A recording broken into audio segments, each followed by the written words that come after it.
Hello बच्चों, कैसे हो आप सभी। उम्मीद करता हूं आप सभी अच्छे होंगे और अच्छे से पढ़ाई कर रहे होंगे। तो देखो, लास्ट क्लास में हमने सिग्निफिकेंट फिगर और राउंड ऑफ कैसे करते हैं वो देख लिया था, जिनका अपन आगे कैलकुलेशन में यूज करने वाले हैं। आज का जो अपना लेक्चर है वो बहुत ही खास लेक्चर है। क्यों? क्योंकि इसमें अपन एरर के बारे में जानेंगे कि एरर होती ही क्या है बेसिकली, और कैसे कोई स्केल है वो एक्यूरेट बनाई जा सकती है, प्रिसाइज की जा सकती है। इन सब वर्ड के बारे में हम जानेंगे। उसके अलावा हम जानेंगे कि कौन सा जो अपने पास में एपरेटस है वो ज्यादा अच्छा है मेजरमेंट के लिए। ठीक है ना। मेजरमेंट किसका करते हो? बेसिकली आप मास का कर लेते हो, टाइम का भी करते हो, लेंथ का मेजरमेंट करते हो। आप जैसे किसी करंट का किसी वायर में से करंट फ्लो कर रही है उसका मेजरमेंट करते हो, टेम्परेचर का मेजरमेंट करते हो। आप बहुत सी चीजों क्या करते हो? मेजरमेंट करते हो। लेकिन उनमें थोड़ी बहुत क्या रह सकती है? एरर रह सकती है। एग्जैक्ट आना चाहिए। क्या आना चाहिए? एग्जैक्ट आना चाहिए। तो देखिए, एग्जैक्ट कब आएगा, उसको कैसे लाया जाएगा, तो उससे पहले अपन समझते हैं एरर को। किसको समझना जरूरी है बेटा? एरर को। देखिए, ये मेरे पास में एक स्केल है, ये स्केल। इसकी हेल्प से अपन किसी चीज को मेजर करते हैं। जैसे मान लो मुझे इसकी लेंथ मेजर करनी है, इसकी कैप की। ठीक है, तो मैं इसके कैप को कहां पे रखूंगा? इसके जीरो पे रखूंगा। रख दिया इसके जीरो पे, और जैसे ही मैंने इसको जीरो पे रखा फिर मैं मेजर कर लूंगा कि कहां पर आ रहा है। तो अगर मैं इसको ध्यान से देख पा रहा हूं, अगर आप भी देख पा रहे हो, ऐसे दिखाई नहीं दे रहा होगा आपको, तो अगर इसको देख रहे हो तो 2.9 तक तो ठीक ठीक दिख रहा है। 2.9 तक तो, यानी यहां पे इसका जीरो था, उसके बाद में ऐसे था 1 2 3 4, फिर 5, फिर 6 7 8 9, और यहां पे आके कितना हो गया? 1 सेंटीमीटर हो गया। ठीक है जी। फिर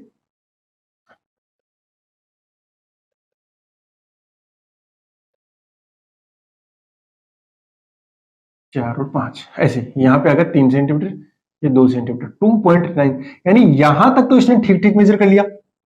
लेकिन ये थोड़ा सा आगे यहां तक है। कहां तक है? यहां तक फॉल करता है। अगर ये यहां तक आ रहा है, यहां आके रुकता है, इसका मतलब होगा कि 2.9 तक तो मुझे पता लग गया, लेकिन आगे कितना है मुझे नहीं पता। 2.90 है कि 2.91 है, 92 है, 2.93 है, ये मुझे उसके अगले डिजिट के बारे में पता नहीं है। बात समझ आ गई ना? हाँ। तो मेरी जो अभी अभी रीडिंग आई, उस रीडिंग के हिसाब से ही मैं काम करूंगा। ठीक है ना। कितना आया? 2.9। आगे वाले डिजिट के बारे में मुझे पता नहीं है, तो वो जो मैं ऐड करूंगा, प्लस या माइनस कुछ भी हो सकता है, वो कितना हो सकता है भाई? 0.1 हो सकता है कि नहीं हो सकता? कितना हो सकता है? 0.1 है। 0.1 सेंटीमीटर हो गया। तो इतने की इसमें क्या है? एरर है। कितने की एरर है इसमें? 0.1 सेंटीमीटर की इसमें क्या हो सकती है? एरर हो सकती है। अच्छा, अब थोड़ा सा ध्यान से लगाते हैं कि सबसे पहले हमने इस स्केल को कैसे बनाया होगा। तो उसके लिए अपन को जानना पड़ेगा ट्रू वैल्यू को। किसको? ट्रू वैल्यू को। ट्रू वैल्यू क्या होती है? यानी वास्तविक वैल्यू या वास्तविक मान बोलूं, वो क्या कहते हैं? किसी भी, जैसे मुझे 15 सेंटीमीटर बनाना था, तो मैंने क्या किया? सबसे पहले स्टैंडर्ड लेते हैं, वो तो मैंने पहले बात कर ली। उसके अलावा जैसे किसी की ट्रू वैल्यू कैसे निकाली जाए? ट्रू वैल्यू मतलब एक्चुअली वो है कितना, एक्चुअली वो कितना है। देखिए, इसकी अगर मुझे ट्रू वैल्यू निकालनी है कि भैया ये ट्रू वैल्यू है, तो मैं क्या करूंगा? सबसे पहले मैं इसकी ट्रू वैल्यू मेजर कर लूंगा और इसको लैब के अंदर रख दूंगा, और फिर जो बच्चे आएंगे वो मेजर करेंगे, और मैं पूछूंगा कि तुम्हारा जो मेजरमेंट है उसमें कितनी एरर है। लेकिन पहले मुझे ये तो पता रह जाए, जो मैं मेजरमेंट कर रहा हूं, ट्रू वैल्यू मैं निकाल रहा हूं, उसमें कितनी एरर। ठीक है ना। तो अब क्या कर सकते हो? ट्रू वैल्यू निकाल रहे हो। अब ट्रू वैल्यू जब तुम निकालने जाओगे, ऐसे नापोगे, नापोगे ना? हाँ, ऐसे ऐसे नापने जाओगे, ऐसे बार बार नापोगे कि पहली बार में जो रिजल्ट आया वो 13.2 आया। अच्छा, किसी ने क्या किया? थोड़ा सा हिला दिया यहां से, तो हल्का सा हिला दिया, 13 पॉइंट समथिंग, 13.2, 13.3, 13.1, 13.2, 13.3, 13.1, 13, ऐसे आ रहे हैं तुम्हारे रिजल्ट, और बार बार आ रहे हैं, बार बार आ रहे हैं, बार बार आ रहे हैं। ठीक है ना। आपने क्या किया? उसी एक्सपेरिमेंट को बार बार लगातार किया। मान लो 50 बार किया, फिर 100 बार किया, 200 बार किया। 200 बार करने पे क्या होता है? कभी कम आ रहा था, कभी ज्यादा आ रहा था, कभी कम आ रहा था, कभी ज्यादा आ रहा था। लेकिन जब आप उसका एवरेज निकालोगे तो वो आपका ट्रू वैल्यू के क्या आएगा? नजदीक आएगा। एग्जैक्ट ट्रू वैल्यू तो वो भी नहीं है। हाँ, लेकिन ट्रू वैल्यू किसको मानते हैं अपन? जब बार बार एक्सपेरिमेंट करेंगे, उसमें से क्या लेंगे हम? रीडिंग लेंगे। क्या लेंगे बेटा? रीडिंग लेंगे। और रीडिंग क्या क्या आएंगी? x1 आएगा, x2 आएगा, x3 आएगा, ऐसे करते करते n बार आ जाएगा। n 40 50 100 कितना भी हो सकता है। इतनी बार मैंने रीडिंग ले ली, अब मुझे क्या निकालनी है? ट्रू वैल्यू निकालनी है। तो ट्रू वैल्यू कैसे निकलेगी? इन सब का क्या निकाल दो? एवरेज निकाल दो। इन सब का क्या निकाल दो? एवरेज। ये जो एवरेज आया है ट्रू वैल्यू, इसको x बार बोलते हैं वैसे, ठीक है। और यही क्या है? ये जो एवरेज वैल्यू है, यही इस आपका डिवाइस का क्या बन जाएगा? ट्रू वैल्यू बन जाएगा। जो एवरेज वैल्यू आया है वही इसका क्या बन जाएगा? ट्रू वैल्यू बन जाएगा। अब अगली बार आप मेजर करने जाओगे, लेकिन मैंने बताया इसके अंदर भी एरर है। इसके अंदर भी क्या है बेटा? एरर है। और वो एरर कितनी हो सकती है? देखो एरर ऐड कैसे हुई, एरर ऐड कैसे हो सकती है? देखो दो एरर होती है, एक तो होती है रैंडम एरर, एक होती है सिस्टम एरर, ठीक है ना। तो जो एरर है, मैं वापस आऊंगा इसके अंदर कितनी एरर, लेकिन मैं थोड़ा सा आपको बता दूं कि एरर दो तरीके से ऐड हो सकती है। एक तो रेंडमली, एक हो सकता है सिस्टम के थ्रू। सिस्टम के थ्रू कैसे हो सकता है? सिस्टम के थ्रू मैं बताता हूं। जैसे आपने वो देखा है वेइंग मशीन, उसके अंदर मान लो पहले से ही वो रीडिंग दिखा रहा है 2 kg, आप हो 80 kg के, आप उसके ऊपर खड़े हो गए, आपका कितना वेट शो करेगा? वो मतलब कितना मास शो करेगा? 82 किलोग्राम शो करेगा। करेगा कि नहीं करेगा भाई? क्योंकि वो 2 किलो उसमें पहले से ही है। तो वो सिस्टम की एरर हो गई भाई। किसकी एरर हो गई? वो तो सिस्टम की एरर हो गई ना। हाँ, तो सिस्टम वाली एरर को हम आसानी से हटा सकते हैं। We can remove system errors but we can not remove random errors, क्योंकि ये रैंडमली ऐड हो रही है। जैसे अभी मान लेते हैं कि मैं गर्मियों में मेजरमेंट ले रहा हूं, तो गर्मियों में मेजरमेंट लेने की वजह से क्या होता है? थर्मल एक्सपेंशन होता है, उससे लेंथ ज्यादा आ जाएगी। मैं सर्दियों में ले रहा हूं तो वो क्या करेगा?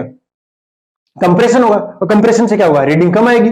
ठीक है भाई, किसी दिन हवा चल रही है, हवा की वजह से अच्छा थोड़ा थोड़ा हाथ हिल रहा है मेरा, तो रीडिंग अलग आएगी। किसी दिन कुछ हो रहा है, किसी दिन कुछ हो रहा है, किसी दिन मेरे सर में खांसी चल रही है, किसी दिन कुछ हो रहा है। अरे भाई रेंडम है ना वो तो रेंडम एरर है। तो रेंडम एरर को आप रिमूव नहीं कर सकते, कांट बी रिमूव्ड, ठीक है। और ये क्या है? कैन बी रिमूव, ये इजीली रिमूव हो सकते हैं, ठीक है ना। इसको आप इजीली रिमूव कर सकते हो, इजीली हटा सकते हो भैया। सिस्टम में क्या एरर है आपको पता लग जाएगा, सिस्टम एरर क्यों दे रहा है, तो वो आप उसको बैलेंस कर सकते हो क्या, या फिर उसको रिमूव भी कर सकते हो, ठीक है ना। हाँ ओके। जैसे अभी अपन पढ़ेंगे स्क्रू गेज वन, उसके स्क्रू मान लो ढीले हो गए, तो क्या हो सकता है कि थोड़ा अलग एरर देगा, है ना। तो आप उसको वापस से ठीक कर दीजिए, तो वो आपको क्या देगा? एग्जैक्ट एरर देना शुरू कर देगा। एग्जैक्ट एरर नहीं, एग्जैक्ट रीडिंग देना शुरू कर देगा। मतलब जो आपकी सिस्टम की एरर थी वो आपने रिमूव कर दी, बट कोई और वजह से आ रहा है तो वो आप रिमूव नहीं कर सकते। तो ध्यान रखना, रेंडम जो एरर होती है उसको आप रिमूव नहीं कर सकते, बट सिस्टम की जो एरर्स होती है उनको आप इजीली रिमूव कर सकते हो। मैंने अभी बताया एग्जाम्पल के साथ, और भी अब टाइम के साथ आते रहेंगे तो मैं बताता जाऊंगा, ठीक है। इन दोनों को नोट कर लेना भैया। एरर की एरर ऐड ही क्यों हो रही है, क्यों जुड़ रही है एरर, इसलिए जुड़ सकती है। इसलिए मैं मान रहा हूं कि इसमें क्या हुआ था, बार बार में क्या हुआ था, इनमें सब में रैंडम एरर ऐड हुई थी। कभी ज्यादा आ रहा था, कभी कम आ रहा था, कभी ज्यादा आ रहा था, कभी कम आ रहा था, कभी ज्यादा। लेकिन एवरेज जब मैं लूंगा तो वो क्या हो रहा है? सबको बैलेंस कर देगा, ऐसा मेरा मानना है। और जब वो बैलेंस कर देगा तो वही वैल्यू क्या होगी? इसकी ट्रू वैल्यू हो जाएगी, ठीक है ना। ट्रू वैल्यू, और true value in the sense कि आपका ये एग्जैक्टली है कितना। आपने मेजरमेंट किया होगा 100 बार 50 बार, लेकिन मेरे मन में ख्याल है कि इसमें कुछ ना कुछ एरर अभी भी है। वो एरर कितनी आएगी? वो एरर कितनी आएगी? उस एरर को मैं मान लूंगा कितनी आएगी? Delta x.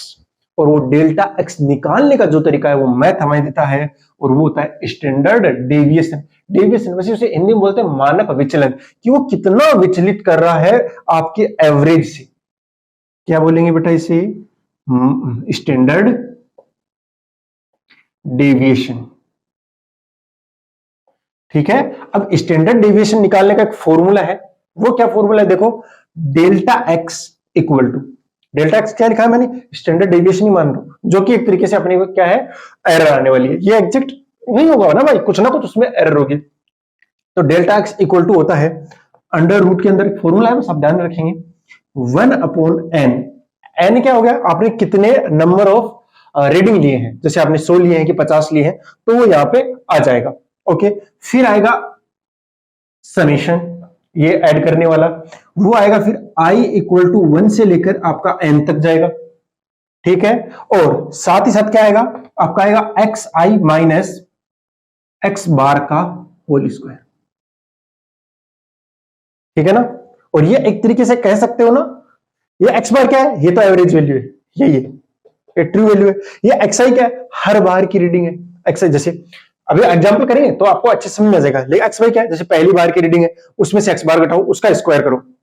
ठीक है ना, वो कम ज्यादा हो सकता है, तो कोई प्लस आएगा माइनस आएगा, इसीलिए हमने क्या कर दिया, स्क्वायर कर दिया। ये है स्टैंडर्ड डेविएशन निकालने का तरीका। तो अब आपकी एक्चुअल में जो वैल्यू आई है उस इक्विपमेंट की, वो वैल्यू कितनी हो गई है, पहली बताओ। ट्रू वैल्यू तो आएगी आएगी, यानी x बार आएगा, साथ ही साथ में क्या आएगा, डेल्टा x भी आ जाएगा। क्या आ जाएगा, डेल्टा x भी आ जाएगा। मेरी आप बात समझ गए होंगे। आपने क्या निकाल लिया, वैल्यू निकाल ली, वैल्यू निकाली तो क्या आएगा, x बार आएगा। x बार क्या है भैया, एवरेज वैल्यू है, और साथ में क्या आया है, डेल्टा x, ये स्टैंडर्ड डेविएशन है, यानी जो मेरा इक्विपमेंट है उसमें कितनी एरर है। ठीक है भाई, हाँ 15 सेंटीमीटर का, लेकिन अपन मान के चलेंगे उसमें थोड़ी बहुत एरर रही होगी। ओके, आप इसको फटाफट नोट कीजिए, बाकी आगे पढ़ते हैं। ठीक है,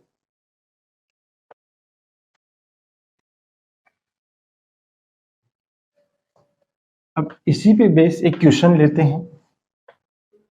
तो देखो, अब मैं फॉर्मूला फिर से लिख देता हूं, आपका डेल्टा जो एक्स है उसको क्या बोलते हैं, स्टैंडर्ड डेविएशन, यानी आपके ट्रू वैल्यू के अंदर कितनी का एरर हो सकती है, मतलब जो आप निकाल के ला रहे हो। ठीक है ना, तो वो कितना आएगा भैया, वो आएगा अंडर रूट 1/n इंटू में नहीं summation i equal to 1 to n xi minus x bar का होल स्क्वायर। याद रख लीजिए इसको। ठीक है, हाँ क्वेश्चन इसके कम ही आते हैं, बट आपको फिर भी पता तो होना ही चाहिए। देखो क्वेश्चन लिखता हूं मैं, कि आपने क्या किया है, एक पेन है, उसकी लेंथ को मेजर किया है, और उसके रीडिंग्स जो है वो क्या आए हैं, निम्न प्रकार से आए हैं। तो आपने 5 रीडिंग ली है, जैसे x1, x2, x3, x4 and x5। ठीक है ना, ये रीडिंग ली है, और उस रीडिंग में जो मेजरमेंट आया है वो क्या क्या आया, उसको देखिए ध्यान से। पहली बार जब आपने रीडिंग ली तो उसके अंदर आया था 10.1। ठीक है, दूसरी बार ली थी तो आया था 10.2, तीसरी बार ली तो 10.0, 10 पॉइंट अगला लेता हूं मैं 9.9, सबके सब सेंटीमीटर में है भैया, और 9.8 सेंटीमीटर। आपको बताना है कि इसका ट्रू वैल्यू कितना आएगा, कितना आएगा, आपको यह बताना है कि इसका ट्रू वैल्यू कितना आ रहा है। सिंपल सी बात है, लेकिन ट्रू वैल्यू बताना है तो सीधा, अगर आपके पास में ऑप्शन में अगर प्लस माइनस वाला नहीं है ना ट्रप, इसका मतलब आपको स्टैंडर्ड डेविएशन नहीं निकाल, लेकिन अगर है तो निकालना पड़ेगा। तो ट्रू वैल्यू निकालने का सीधा सीधा तरीका क्या था बेटा, एक्स बार प्लस माइनस क्या आ जाएगा भाई, डेल्टा एक्स। अभी तो एक्स बार निकालते हैं, ठीक है ना, हाँ तो एक्स बार क्या आएगा, इन सब का ऐड कर दीजिए, और ऐड करके डिवाइड कर दीजिए कितने से, 5 से। एवरेज निकालने का तो वही तरीका है। तो 10.1 प्लस में 10.2 प्लस में 10 प्लस में 9.9 प्लस में 9.8 डिवाइडेड बाई 5 आ जाएगा। ध्यान से देखो, ये तो 10 है, ये 2 इसमें ऐड करूंगा ये भी 10 हो जाएगा, और ये 0.1 इसमें ऐड करूंगा तो 8। ओवरऑल ये कितना आ गया, 10 सेंटीमीटर ही आ गया। लेकिन अपन को स्टैंडर्ड डेविएशन भी निकालना है भैया, निकालते हैं। निकालो स्टैंडर्ड डेविएशन, यानी डेल्टा एक्स निकालना पड़ेगा।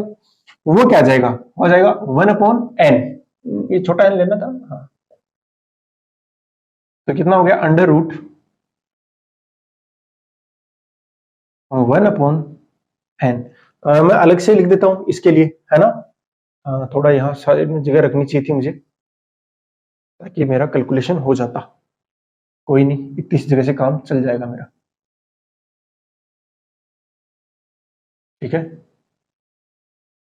हाँ भाई ये है एक्स बार, ओके, और ये आ गया एक्स बार आ गया 10 सेंटीमीटर। ठीक है, और यहां मुझे क्या निकालना है, मुझे निकालना है एक्स आई माइनस एक्स बार।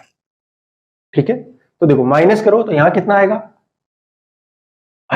एक्स आई 10.1 है तो 0.1, 0.2, ये 0.0 आ जाएगा, ये आएगा माइनस का 0.1, माइनस का 0.2 आया। अब फॉर्मूले में रख दीजिए, आपका आंसर सिंपली आ ही जाएगा। वैसे इनका स्क्वायर करना पड़ेगा और फिर उनको ऐड भी करना पड़ेगा। तो चलो इनका स्क्वायर करते हैं। किसका? एक्स आई माइनस एक्स बार का स्क्वायर करो, तो इनके नीचे वैल्यूज रखो।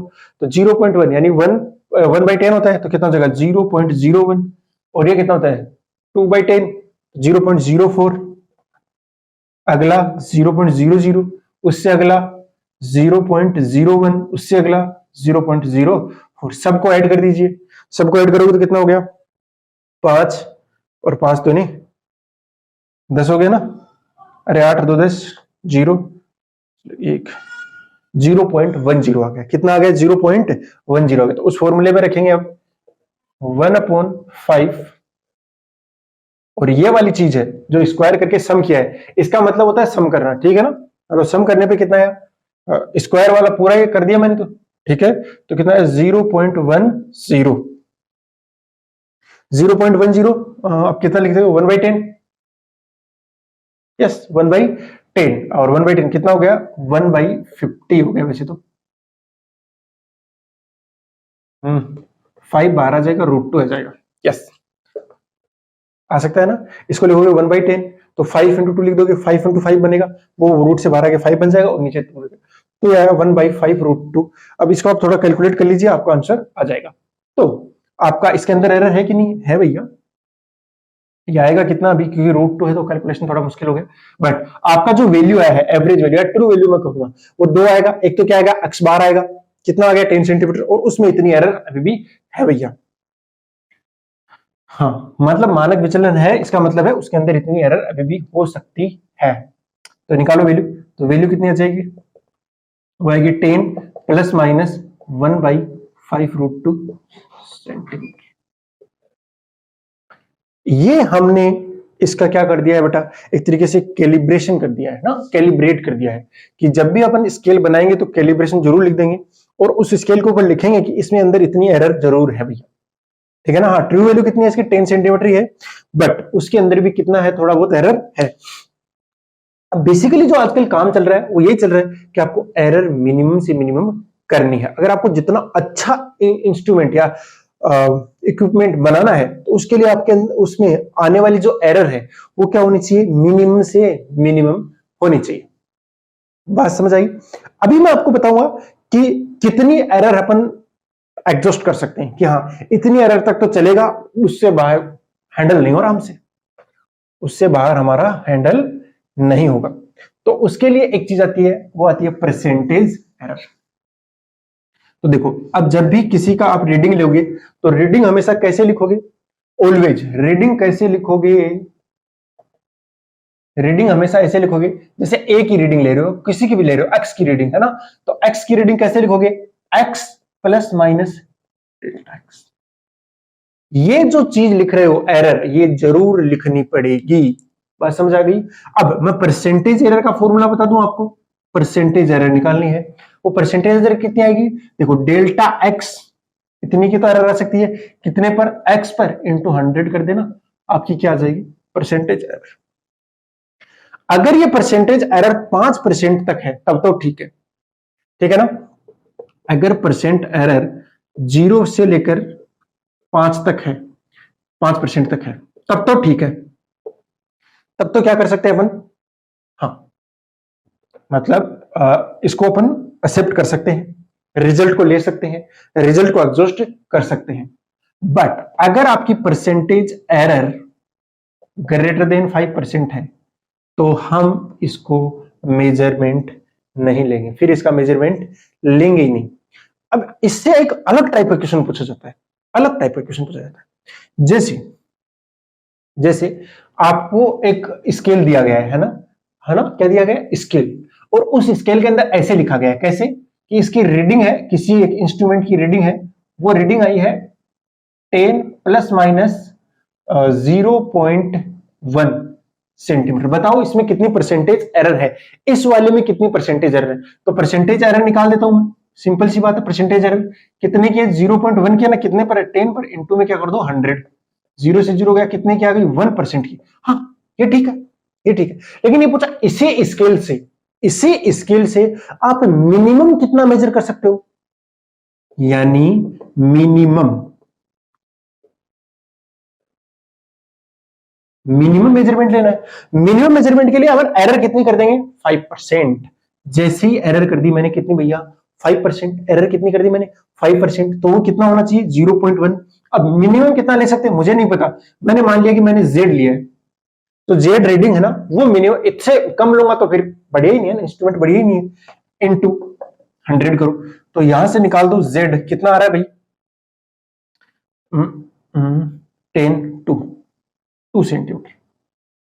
यानी अगर मैं 2 सेंटीमीटर से कम की रीडिंग ले रहा हूं तो मेरा मतलब दिखा रहा है कुल मिलाकर। कैसे, अगर 2 सेंटीमीटर से कम की चीज को अगर मेजर करूंगा, मान लो कोई ऐसी ऑब्जेक्ट है और उसको मेजर करना है, उसकी लेंथ है 2 सेंटीमीटर से कम है, उसकी लेंथ क्या है, 2 सेंटीमीटर से कम है, तो भैया उसके अंदर 0.1 की तो एरर ही है, और वो जो एरर है वो 5% से ज्यादा हो जाएगी। तो जैसे मान लो 1.5 का है, क्या है, मान लो 0.8 का है, आपने मेजर किया 0.8 आया, उसमें एरर कितनी आ गई, 0.1 की।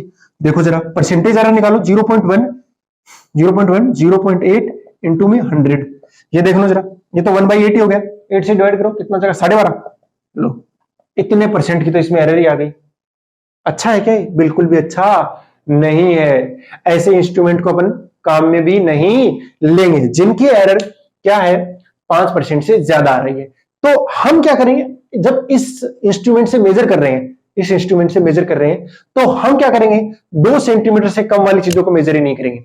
At least 5 centimetre, 10 centimetre, 15 centimetre, 20 centimetre वाली चीजों को मेजर करेंगे। जितना ज्यादा बड़ा ऑब्जेक्ट को मेजर करेंगे ना, उसमें एरर आने की पॉसिबिलिटी भी क्या हो जाएगी, उतनी ही कम हो जाएगी। वरना एरर क्या आएगी, बहुत ज्यादा आने वाली है। मेरी बात आपके पल्ले पड़ गई होगी कि हम मिनिमम कितना मेजर कर सकते हैं। एक क्वेश्चन और करते हैं तो आपको शायद एकदम क्लियर ही हो जाएगा।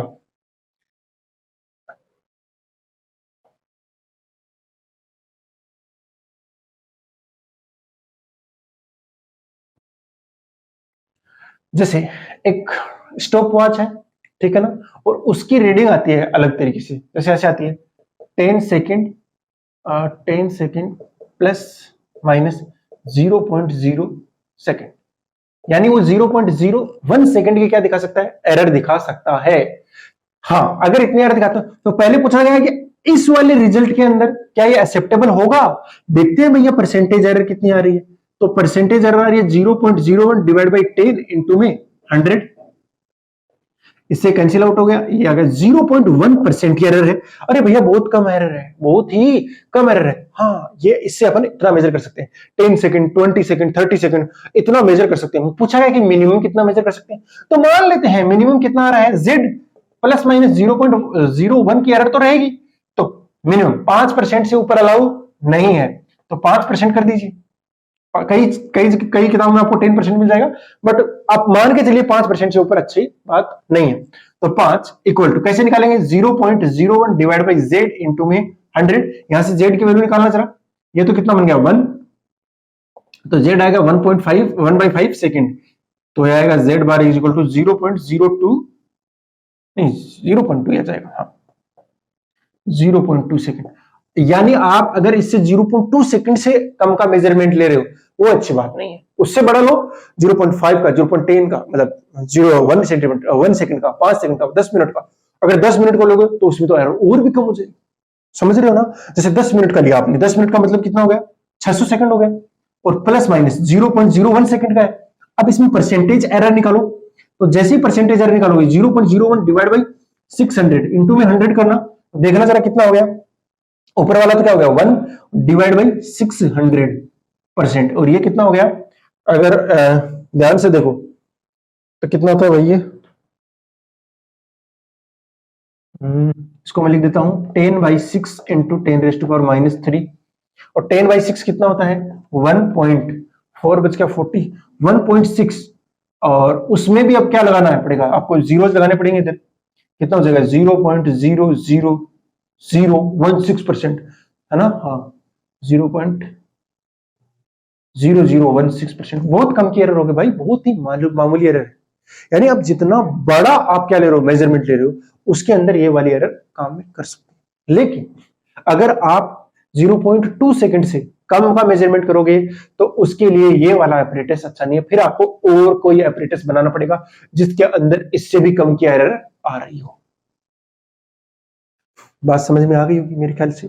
हाँ, तो कौन अच्छा है कौन बुरा है वो डिसाइड किया जाता है कि आप कितना मेजर कर रहे हो, ठीक है ना। तो इसी के लिए बेटा क्या है, अलग अलग स्केल आती हैं, अलग अलग स्केल आती हैं। कैसे? जैसे आप क्या लेते हो, किलोमीटर का मेजरमेंट ले रहे हो, तो किलोमीटर का मेजरमेंट कैसे ले सकते हो, बड़ी सी डोरी ले लो, उसके ऊपर एक बार में नाप कर दो कि यहां से आप की 1 किलोमीटर है, ठीक है ना। उसके अंदर 1 किलोमीटर में थोड़ी बहुत एरर रह जाएगी, 1-2 मीटर की एरर रहेगी, चलेगी। बात समझ रहे हो ना, 1-2 किलोमीटर, हाँ वही। अब देखो उसके अंदर इतना चलेगा, मतलब ठीक है, कोई दिक्कत वाली बात नहीं है। हाँ, आप 100 किलोमीटर नाप रहे हो, उसके अंदर एरर आ गई, मान लो 300 मीटर की एरर आ गई, 400 मीटर की एरर आ गई, 100 किलोमीटर में, 100 किलोमीटर में प्लस माइनस 400 मीटर, 400 मीटर का मतलब हो गया 0.4 किलोमीटर की एरर है। क्या है, एक्सेप्टेबल है? अभी देख लेते हैं। 0.4 डिवाइड बाई 10 इंटू में 100, टडिक टडिक 4% की एरर है, वैलिड है भाई। इसका मतलब होगा इतनी एरर चलेगी, कोई दिक्कत की बात नहीं है। तो हमने इंस्ट्रूमेंट वैसा रखा। अब आपको मान लो कि 12 सेंटीमीटर, 13 सेंटीमीटर ऐसे मेजर करना है, तो उसके लिए क्या करेंगे, मीटर स्केल का यूज करेंगे। तो ये वाली स्केल दिखाई दे रही है आपको, इसका यूज करेंगे। अब इसका यूज करने में फायदा क्या है आपको पता है ना, क्योंकि इसका जो 1, जैसे मान लो यहां लिखा हुआ है 1 0 और उसके बाद में 1 लिखा हुआ है, उसके 0 और 1 सेंटीमीटर के बीच में कितने बॉक्सेस है पता है ना, 10। टोटल इक्वली 10 पार्ट्स में डिवाइड किया गया है, यानी हम 0.1 भी मेजर कर सकते हैं। 1 सेंटीमीटर तो मेजर कर ही सकते थे, 0.1 भी मेजर कर सकते, लेकिन उससे आगे का मेजर नहीं कर सकते, तो वो दिक्कत है ना। उस दिक्कत के लिए अपन ने क्या बनाया, वर्नियर कैलिपर बना दिया, तो वो आगेगा। उसके अगला डिजिट भी मेजर नहीं हो रहा, तो उसके अगले के लिए हमने स्क्रू गेज बना दिया। अब देखो, अब आपको मैं असली बात बताता हूं, ठीक है ना। जैसे मैंने एक बार पहले भी एग्जांपल लिया था कि जैसे मेरी हाइट है 172 सेंटीमीटर, ये किसी एक इंस्ट्रूमेंट से नापा, वो बता रहा है, लेकिन इसके आगे वाला डिजिट क्या आएगा पता नहीं ना भाई, इसके आगे वाला डिजिट पता नहीं। तो देखो अगले ने क्या किया, 172.34 सेंटीमीटर ऐसे बताया अगले ने। एक और अच्छा इंस्ट्रूमेंट लेके आया, 172.348 सेंटीमीटर बताया। एक और तगड़ा लेके आए, 172.3489 सेंटीमीटर लेके आए। देखो काम की बात यह है मेरे बेटे कि इसके अंदर हमें कितने सिग्निफिकेंट फिगर मिल रहे हैं पता नहीं। देखो एग्जैक्ट बताता हूं, 1 2 3 4, ये जो 4 सिग्निफिकेंट फिगर है, ये इनमें कोई डाउट नहीं है। इसके अंदर तो 2 में कोई डाउट नहीं है, तीसरे में डाउट था। इसके अंदर जो लास्ट वाला डिजिट है ना, इसके अंदर क्या है, डाउट है। क्या है, डाउट है। लेकिन इनमें कोई डाउट नहीं है, यानी यहां पे क्या है, नो डाउट। तो देखो ये सिग्निफिकेंट फिगर तो इसमें 5 ही है, लेकिन इसके अंदर डाउट है, तो इसको बोलते हैं लीस्ट सिग्निफिकेंट फिगर। इसको क्या बोलेंगे, लीस्ट सिग्निफिकेंट फिगर। और ये तो बहुत ही अच्छा है ना, वन तो बहुत ही अच्छा है। इसको अपन एकदम आंखों से देख के बता देंगे, तो आंखों से देख के बता देंगे। इस वन को क्या बोलेंगे, मोस्ट सिग्निफिकेंट फिगर। ये हो गया लीस्ट सिग्निफिकेंट फिगर, ये हो गया मोस्ट सिग्निफिकेंट फिगर, है कि नहीं। अब देखो इसको अगर हमें क्या करना था, अनडाउटफुल करना था, यानी डाउट से हटा देना था, तो हमने क्या किया, कोई और अच्छा इंस्ट्रूमेंट लिया ताकि इसमें क्या रहे, कोई डाउट नहीं रहे। अब डाउट इस वाले डिजिट में है। अगर हमने और अच्छा इंस्ट्रूमेंट बना दिया, यानी जो 0 और 1 के बीच में 10 पार्ट थे, उनके किसी एक पार्ट को पकड़ा, उसको फर्दर 10 में डिवाइड कर दिया, फिर उसके बीच में जो एक पार्ट है उसको फर्दर और 10 पार्ट में डिवाइड कर दिया, ऐसे डिवाइड करते जा रहे हैं, करते जा रहे हैं, करते जा रहे हैं। तो उससे क्या होगा, आपका मेजरमेंट और ज्यादा बेहतर होगा, और आपकी जो स्केल बनेगी वो बहुत ज्यादा कैलिब्रेटेड बनने वाली है, ठीक है। तो आपके ये लिए ये जो जितने डिजिट आ रहे हैं उतना ही क्या बेटा अच्छा है, उतना ही आपका एरर क्या हो चुका है, कम हो चुका है। जैसे इसके अंदर एरर बताना था, तो इसको ऐसे लिखते हैं 172.34 प्लस माइनस 0.01 सेंटीमीटर की एरर है, ठीक है भैया। और अगर इसको बताना था तो 172.34 प्लस माइनस कितने की, 0.001 सेंटीमीटर की एरर है। अगले को बताना था तो 172.348 प्लस माइनस 0.0001 सेंटीमीटर की एरर। अगर आप परसेंटेज एरर निकालोगे ना, हर बार क्या हो रही है, 10 टाइम्स कम कम कम कम हो रही है। तो देखो कितना अच्छा बना दिया। हाँ, ये अपन नॉर्मली मेजर कर सकते हैं, जो फीता आता है ऊपर वाला फीते से। इसके अगर मीटर स्केल की हेल्प से मेजर कर सकते हैं। इसको हेल्प करना है, इसको मेजर करना है, तो इसके लिए आपको वर्नियर कैलिपर चाहिए होगा, इसके लिए स्क्रू गेज। ये स्क्रू गेज से इतना मेजर नहीं हो सकता, उससे कम मेजर होता है, बट हाँ ये जो डिजिट आ रही है ना, उतने तक अपन जा सकते हैं। वो तो मैं बताऊंगा कैसे मेजर करते हैं उसमें एकदम अच्छे से, लेकिन आप इनको समझिए एक बार, ठीक है ना, कि अपन डिजिट कौन सा अपने लिए काम का है, ठीक है ना। हाँ, इसमें ये सारे सिग्निफिकेंट है, वो मैं कह रहा हूं, लेकिन इसमें डाउट सबसे ज्यादा है भैया। बात समझ आ गई ना, और इसके अंदर डाउट सबसे कम है। अब एक छोटी सी चीज और बची हुई है आज के क्लास के लिए, एक्यूरेसी और प्रिसीजन, उसको और बता देता हूं, उसके बाद बचा हुआ नेक्स्ट क्लास से करते हैं, ठीक है। इसको नोट कर लो फटाफट।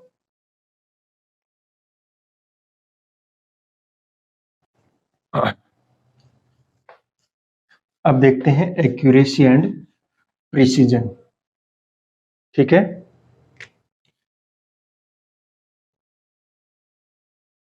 एक्यूरेसी एंड प्रिसीजन, देखिए तेरा ध्यान से, मैं आपको एग्जांपल बताऊंगा तो फटाफट समझ में आ जाएगा। और ये जो चीज है ना एक्यूरेसी, एक्यूरेसी का मतलब है कि आपका जो इंस्ट्रूमेंट है वो कितना ज्यादा एक्यूरेटली मेजर करता है। इसका मतलब है कि आपकी जो रीडिंग्स आ रही हैं वो ट्रू वैल्यू के कितना नजदीक आ रही है। मान लीजिए आप रीडिंग ले रहे हो और वो रीडिंग जो है ट्रू वैल्यू के लगातार नजदीक आ रही है, तो इसका मतलब आपका जो एपरेटस है वो क्या है, बढ़िया एक्यूरेट है। प्रिसाइज क्या होता है, लेकिन दोनों में कंफ्यूजन रहता है, कई बार बच्चा कंफ्यूज होता है कि आपका इंस्ट्रूमेंट एक्यूरेट होना चाहिए कि प्रिसाइज होना चाहिए, क्या दोनों होना चाहिए, क्या नहीं होना चाहिए और क्या होना चाहिए, अभी इसके बारे में पता लग जाएगा। तो देखो, मान लेते हैं कि आपके पास में एक कोई बुक्स होगा या पेन होगा, और उसकी जो लेंथ है या ट्रू वैल्यू जो है, उसकी ट्रू वैल्यू कितनी है, ट्रू वैल्यू वो है 13 सेंटीमीटर। कितनी है, 13 सेंटीमीटर। अब क्या करते हो, आपके पास में दो स्केल है, scale A and scale B, scale A and scale B. अगर आप स्केल ए से मेजर कर रहे हो तो आपकी रीडिंग्स आती हैं ऐसे, 13.1 centimetre, 13.2 centimetre, 13.0 centimetre, 12.9 centimetre, 12.8 centimetre, ठीक है ना, इस तरीके से आ रही है। तो ये क्या हो गया, आपका एक्यूरेट हो गया। क्यों, क्योंकि सारी की सारी जो वैल्यूज आ रही हैं वो ट्रू वैल्यू के क्या आ रही हैं, ऑलमोस्ट नियर आ रही हैं, ट्रू वैल्यू के आसपास आ रही हैं, तो वो क्या हो गया, एक्यूरेट हो गया। प्रिसाइज करना है, प्रिसाइज का मतलब है जो रीडिंग्स आ रही है ना उनमें डिफरेंस ज्यादा नहीं हो चाहिए। देखो ये 13.1 था, ये 12.8 है, लगभग कितने का होगा, 0.4 का डिफरेंस हो गया। ये डिफरेंस एक्चुअली बहुत ज्यादा डिफरेंस है। इन रीडिंग्स के अंदर अगर डिफरेंस कम आ रहा है, अगर रीडिंग्स के अंदर डिफरेंस कम आ रहा है तब तो वो प्रिसाइज होगा। अगर डिफरेंस रीडिंग्स के अंदर ही बहुत ज्यादा आ रहा है, भाई प्रिसाइज नहीं है। हाँ, रीडिंग्स जो है वो ट्रू वैल्यू के नियर अबाउट है, वो ठीक है, तो इसलिए ये क्या बन जाएगा, ये एक्यूरेट बन जाएगा। लेकिन ये वाली रीडिंग देखो जरा, जरा ऐसे मान लेता हूं मैं कि कोई भी ऐसे आ रही है 15.213 centimetre, 15.214 centimetre, 15.212 centimetre, 15.215 centimetre, 15.211 centimetre. देखो जरा, तीसरे डिजिट में जाके चेंज आ रहा है भैया, बाकी तो सब सही माना। हाँ, ये जो रीडिंग आई है वो ट्रू वैल्यू से काफी दूर है भैया, ट्रू वैल्यू से तो काफी दूर है, बट प्रिसाइज है। बट क्या है, प्रिसाइज है। तो जो इंस्ट्रूमेंट बी है या स्केल बी है वो आपकी प्रिसाइज होगी, और ये जो है वो आपकी एक्यूरेट होगी। एक्यूरेट को हिंदी में बोलते हैं शुद्धता। क्या बोलते हैं, शुद्धता, कि शुद्ध कितना है, इसको बोलते हैं निकटता। है कि इंस्ट्रूमेंट मतलब निकटता, किसमें निकटता, जो रीडिंग्स आ रही हैं वो, कि हर बार जो बच्चा जा रहा है, कोई बच्चा जाए वो मेजर क्या कर रहा है, लगभग सेम करके ला रहा है, लगभग क्या कर रहा है, सेम मेजर कर। हाँ, डिजिट में तो फर्क आया, लेकिन तीसरे डेसिमल के बाद थर्ड डिजिट में फर्क आया, यानी परसेंटेज एरर इनमें अगर देखोगे तो वो बहुत कम रहेगी। बात समझा रहे हो, इसमें थोड़ी ज्यादा रहेगी। परसेंटेज अगर ट्रू वैल्यू से देखोगे तो इसमें वैसे ही ज्यादा रहेगी, बट ये प्रिसाइज है भैया, ये क्या है, प्रिसाइज है, और ये क्या है, एक्यूरेट है। अब आप खुद बताइए कि आपका इंस्ट्रूमेंट एक्यूरेट होना चाहिए कि प्रिसाइज होना चाहिए। मैं कहता हूं दोनों ही होना चाहिए। एक्यूरेट होगा तो वो ट्रू वैल्यू के अबाउट क्या लाएगा, रीडिंग लाएगा, और प्रिसाइज होगा तो हर रीडिंग ट्रू वैल्यू के आसपास ही आएगी। तो आपका जो इंस्ट्रूमेंट है वो एक्यूरेट भी होना चाहिए और प्रिसाइज भी होना चाहिए। तो ये एग्जांपल मैं हर बार देता हूं बच्चों को, ये देखो ये जो है ना रीडिंग्स वो ट्रू वैल्यू के एकदम क्या आ रही है, आसपास आ रही है। जो रीडिंग्स ट्रू वैल्यू के आसपास आए उनको अपन क्या बोलते हैं, एक्यूरेट बोलते हैं, उस इंस्ट्रूमेंट को एक्यूरेट बोलते हैं। लेकिन अगर रीडिंग में डिफरेंस अगर कम है, रीडिंग में डिफरेंस क्या है, कम है, तो वो आपका क्या बन जाएगा, प्रीसाइज बनेगा। लेकिन अगर रीडिंग में डिफरेंस ज्यादा हो गया तो फिर वो प्रीसाइज नहीं बनेगा। इसको एक मतलब मॉडल के थ्रू समझाता हूं, ठीक है ना। देखिए जरा, 5 रीडिंग ले लिया आपने, आपका मान लेते हैं एक सर्कल के थ्रू, यहां पे है आपका ट्रू वैल्यू, है ना, यहां पे, और आपकी क्या है, रीडिंग्स जो आ रही है वो ऐसे आ रही है, ऐसे 5 रीडिंग आ गई, वो बिल्कुल इसके आसपास आ रही है, ठीक है। और दूसरा जो इंस्ट्रूमेंट है उसकी रीडिंग ऐसे आ रही है, ऐसे आ रही है, भले ही वो दूर है लेकिन प्रिसाइज तो है ना। अब हम क्या चाहते हैं कि ये जो रीडिंग्स आ रही है वो यहीं आ रही है, तो इसके अंदर कोई सिस्टमेटिक एरर रही होगी जिसकी वजह से इतना चेंज आ रहा है, उसको कम कर दीजिए। तो जैसे आप कम करोगे, यहां पे आपका ट्रू वैल्यू है और उसके पास में ही आ गई सारी की सारी, ये देखिए। तो अब ये क्या बन गया, एक्यूरेट भी है क्योंकि ट्रू वैल्यू का एकदम पास में आ गया। दूसरा प्रिसाइज भी है क्योंकि प्रिसाइज तो एकदम पास पास आ गई ना, रीडिंग बिल्कुल पास पास आ रही है। यदि रीडिंग बिल्कुल पास पास आ गई इसका मतलब वो प्रिसाइज होगा, और ट्रू वैल्यू के पास में है तो एक्यूरेट है। तो ये एक्यूरेट भी है और प्रिसाइज भी है। इस वाले में ये सिर्फ प्रिसाइज है, एक्यूरेट नहीं है। इस वाले में ये एक्यूरेट है, प्रिसाइज नहीं है। लेकिन ऐसी रीडिंग्स आ जाए जो क्या है, एक्यूरेट भी हो और प्रिसाइज हो, तो उनको मैं लिख देता हूं। लिखो भैया, कितना आ जाएगा, तो देखो ये आता है मान ली 13.001, 13.002, 13.003, 13.002, 13.001। ये जो रीडिंग है वो एक्यूरेट भी है प्लस में प्रिसाइज भी है। तो ये दोनों हो गए भाई, एक्यूरेट भी है प्लस में प्रिसाइज भी है, ठीक है। तो आपका इंस्ट्रूमेंट एक्यूरेट भी होना चाहिए और प्रिसाइज भी